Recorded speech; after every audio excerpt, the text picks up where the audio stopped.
hosted by Friends of the Amarillo Public Library. They are the nonprofit organization that supports the library by providing funds for everything that we do that is not financed through taxpayer dollars.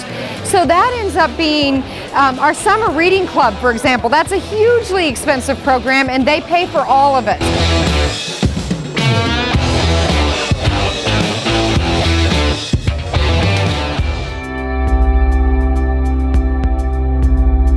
Cosplay is incredibly important to the community. A lot of people come simply to cosplay because they don't get the opportunity too many times a year here in Amarillo. Cosplay is just a really, really big part of the comics culture. If you can't read, it's hard to apply for jobs, it's hard to get good jobs. You can't read the labels on your medication, you can't read warning signs.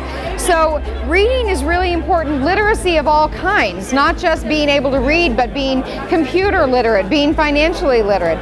These are all things that the Amarillo Public Library tries to help people do, and Amicon helps pay for that by supporting Friends of the Amarillo Public Library. The importance of literacy to me, just as an English teacher, is what Herman Melville said so many hundreds of years ago.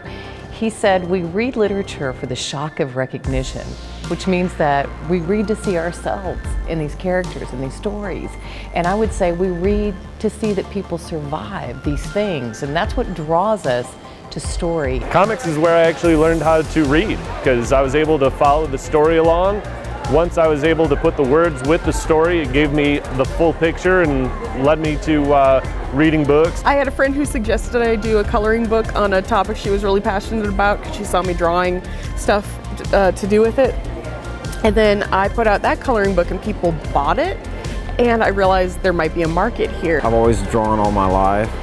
What really got me excited a lot was when the new influx of the Japanese style manga books came in. As a kid, I had a learning disability, and one of the things that my grandparents did was get me into reading comics. And through that, I've actually have overcome that learning disability. It's kind of more story driven than some of the other kind of run and kill each other games. So you're framing people for murder, you're setting up dynamite to explode a building. That's one of the most exciting things about the con is the people, and so we're so appreciative of people who mark this on their calendars and make it a part of their year every summer. Celebrating the Panhandle spirit, Larry Lemmons, ABC 7 News.